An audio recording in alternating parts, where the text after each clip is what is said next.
Welcome back to new video. और आज के इस वीडियो पे हम बात करेंगे यूपी बीएड 2023 के एग्ज़ाम के अकॉर्डिंग, क्योंकि अब लास्ट डेट बीत चुका है, फॉर्म फिलअप होना बंद हो चुका है। हालांकि इस बार फॉर्म बहुत ज़्यादा फिल हुआ, फरवरी से लेके अब तक फॉर्म फिल हुआ है, 15 मई तक फॉर्म फिल हुआ है। तो अब फाइनली फॉर्म फिलअप बंद हो चुका है। तो अगर आप लोग फॉर्म भरे हैं तो मैं आज बताऊंगा कि लास्ट के 20 से 25 दिन में कैसे क्या प्रिपेयर करें और क्या पढ़ें जो एग्ज़ाम के पॉइंट ऑफ व्यू से बहुत ज़्यादा फायदेमंद हो। तो हम बात कर लेते हैं सिलेबस की। तो आपको पता होगा कि 2 टर्म में एग्जाम होता है इसका। पहले टर्म में 100 क्वेश्चन आता है, सेकेंड टर्म में 100 क्वेश्चन रहता है। पहले टर्म में 100 क्वेश्चन में 50 क्वेश्चन जीएस का और 50 क्वेश्चन हिंदी का। और उस जो 50 क्वेश्चन है उसमें बेसिक जीएस आता है, वो सबके लिए रहता है। तो वे जीएस थोड़ी इजी आती है, तो उसका अगर आप अच्छे से प्रिपरेशन करके चले तो अच्छा नंबर वहाँ पे आने के चांसेस रहता है। और सेकंड आता है वो हिंदी आता है। अगर आप इंग्लिश चूज करना चाहें तो इंग्लिश आएगा आपके लिए। तो पहला पेपर कुछ इस तरीके से रहता है। तो अगर आप लोग दिए हैं तो मैं आपको बताऊंगा पहले पेपर में क्वेश्चन कैसे आया था, लास्ट ईयर कैसे क्वेश्चन आया था, और लास्ट के कुछ दिनों में हम कैसे गवर्नमेंट कॉलेज पा सकते हैं, लास्ट में गवर्नमेंट कॉलेज के लिए क्या करना चाहिए, और कौन सी बुक इस टाइम बेस्ट होगा। क्योंकि बहुत सारा कमेंट आया था कि कौन सा बुक पढ़े, कौन सा बुक पढ़े, कौन सा बुक पढ़े। हालांकि इस टाइम पे यूट्यूब पे भरमार पड़ी हुई है बताने वालों की। इतने सारे लोग यूट्यूब पे बता रहे हैं, इतने सारे लोग। हालांकि वे लोग किस सन में बीएड इंट्रेंस पास आउट किए कुछ नहीं कहा सकता है, तो उन लोगों से थोड़ा बचिए।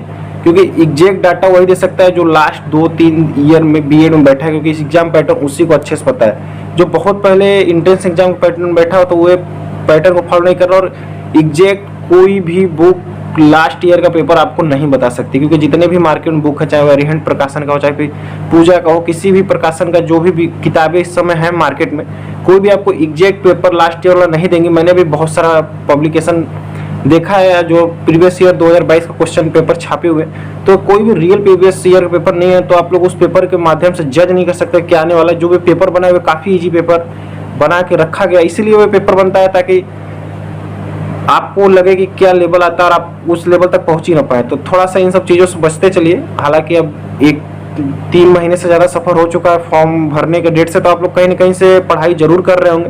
तो आप लोग जहाँ से भी पढ़ रहे हैं इस टाइम पे कंटिन्यू बने रहिए। मैं छोटी छोटी कुछ बातें बताऊँगा, आप उसे फॉलो करिए। आई थिंक आप पूरी तरीके से गवर्नमेंट कॉलेज लेंगे और आपके गवर्नमेंट कॉलेज में चीज़ें काफ़ी मददगार होंगी। तो पहले जो पेपर में 50 क्वेश्चन आते हैं उसमें से करेंट प्लस स्टैटिक का रोल काफ़ी रहता है। तो आप करेंट अफेयर के लिए आप कुमार गौरव सर को फॉलो कर सकते हैं। उसके बाद आप करेंट की मंथली मैगजीन पढ़ सकते हैं। स्टैटिक के लिए तो आपको खुद से पढ़ना पड़ेगा। हालांकि कुमार गौरव सर भी करेंट प्लस स्टैटिक कवर करते हैं। उसके अलावा भी आपको स्टैटिक देखने चलता है। यूपी स्पेशल भी देख लीजिए, क्योंकि वो यूनिवर्सिटी पर डिपेंड करता है कि अगर कोई लखनऊ यूनिवर्सिटी कराती है तो फिर यूनिवर्सिटी का रोल इसमें देखने को मिलता है। जो यूनिवर्सिटी कराती है उसी हिसाब से पेपर सेट होता है। तो यूपी स्पेशल देखते चलिएगा, 1 से 2 क्वेश्चन आ सकते हैं। और झांसी यूनिवर्सिटी से 3 से 4 क्वेश्चन भी पूछ सकती है यूपी स्पेशल से। तो थोड़ा थोड़ा यूपी स्पेशल देखते चलिए। उसके बाद पॉलिटी, हिस्ट्री, इकोनॉमिक्स, हर सेक्टर से 3 से 4 क्वेश्चन देखने को मिलते हैं। 1-2 क्वेश्चन इसी में हमें मैथ का भी देखने को मिल सकता है, लास्ट ईयर देखने को मिला था। तो थोड़ा सा ये देखते चलिए। हालांकि ये बेसिक रहता है। यहाँ से 3 से 4 क्वेश्चन डेट पे भी देखने को मिलते हैं, कैलेंडर पे कौन सा दिन, कौन सा त्यौहार, क्या फिर कौन सा चीज़ पड़ता है, तो यहाँ पे भी नंबर मिल सकता है। हालांकि और बाकी जितने भी स्टैटिक है, स्टैटिक का काफ़ी रोल रहने वाला है। 15 से 20 क्वेश्चन आपको स्टैटिक प्लस करेंट से देखने को मिलेंगे। तो यहाँ पे आप अच्छे से पढ़ते हुए चलिएगा। बाकी आप चाहें तो जो बहुत सारा इस बात पर सवाल आता है कौन सी बुक पढ़े। हालांकि अब 1 महीना बचा है, तो आप जो भी बुक फॉलो कर रहे हैं उसी को फॉलो करिए।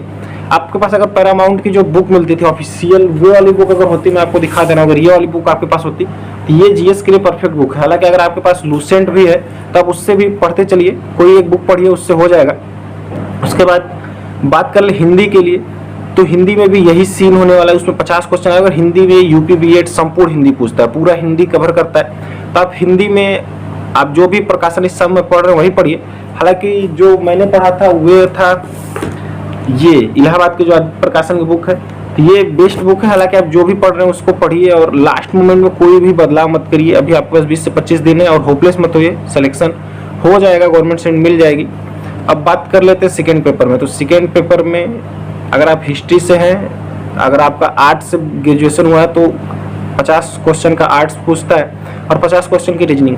तो उसमें क्या होता है, जो आपका कोर सब्जेक्ट होता है वहाँ से नंबर उठने का चांस थोड़ा कम रहता है। इसलिए उसमें हमें जो दूसरा पेपर रहता है रीजनिंग का, जो सेकेंड पार्ट रहता है उसका, उसी में नंबर उठाना होता है। तो वहाँ पे आप रीजनिंग भी संपूर्ण रीजनिंग पूछ देता है। उसी रीजनिंग में 1-2 क्वेश्चन मैथ का पूछेगा, 1-2 क्वेश्चन साइकोलॉजी का पूछेगा।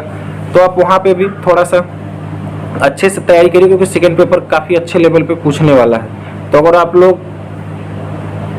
यूपी बीएड दे रहे हैं तो सेकेंड पेपर में जैसे आपका अगर मैथ है तो उसमें आपको पूरी तरीके से फिजिक्स, केमिस्ट्री, मैथ तीनों चीज़ पूछेगा। अगर आपका आर्ट साइंस है तो उसमें आपको हिस्ट्री, इकोनॉमिक्स, सोशोलॉजी, वो भी कोर सब्जेक्ट पूछेगा। तो वहाँ पे थोड़ा अच्छे से पड़ेगा। उसमें संस्कृत भी पूछेगा। अगर आप लोग आर्ट्स हैं तो संस्कृत और इंग्लिश भी पूछेगा। तो अच्छे से देख के जाइएगा, क्योंकि पता तो नहीं रहता है क्या है। और लोग उसमें भी जीएस की तैयारी करके जाते हैं, लगता है कि जीएस से पूछेगा, लेकिन वो जीएस नॉर्मल जीएस से बिल्कुल अलग होती है और वे वहाँ से ही खेल पड़ता है। तो अगर आप लोग लिए हैं तो वहाँ पे थोड़ा सा देखते चलिएगा और आप ज़्यादा से ज़्यादा कोशिश करिए हिंदी और रीजनिंग में नंबर उठाने के लिए, क्योंकि वहाँ पे चाह के भी आप 1 महीने में कुछ नहीं पढ़ सकते हैं। क्योंकि अगर आप ग्रेजुएशन अच्छे से किए हैं तभी वहाँ पे आप नंबर दे सकते हैं। तो इस वीडियो में सिर्फ इतना ही। जितनी भी बेसिक जानकारियाँ थी मैंने आपको सब कुछ दिया। इस समय पे मैं आप लोगों के लिए डेली 10 से 20 क्वेश्चन जीएस और हिंदी के डालने की कोशिश करूँगा, ताकि आपको तैयारी में मदद मिले। और इस टाइम पे बस हिंदी और रीजनिंग पे फोकस करके चलिए, क्योंकि लास्ट मोमेंट में आप पूरा जीएस कवर नहीं कर सकते। जीएस में स्टैटिक कवर करते हुए चलिए, स्टैटिक भी कवर करते हो। ये हिंदी रीजनिंग में अगर 40-40 क्वेश्चन पे पहुंचते हैं तो आपका गवर्नमेंट सीट पक्का होने वाला है। तो इस वीडियो में सिर्फ इतना ही। आसामी तो वीडियो आपसे पसंद आएगी, और कोई भी आपको डाउट रहे तो आप नीचे कमेंट सेक्शन में पूछ सकते हैं। और पेपर का टाइमिंग आपको बता दे रहा हूँ कि 3-3 घंटे की टाइमिंग मिलेगी, बीच में ब्रेक भी मिलेगा। 9 से 12, फिर 2 से 5, 2 घंटे का बीच में ब्रेक मिलेगा। तो अगर आप लोग हैं तो इस टाइम पे लग जाइए, और इस बार आपका गवर्नमेंट सेट का हो जाएगा। इस वीडियो में सिर्फ इतना ही। मिलेंगे जल्दी ही यूपी बीएड से जुड़ी बहुत सारी खबर और जेन्युइन खबर के साथ में। तब तक के लिए जय हिंद, जय भारत।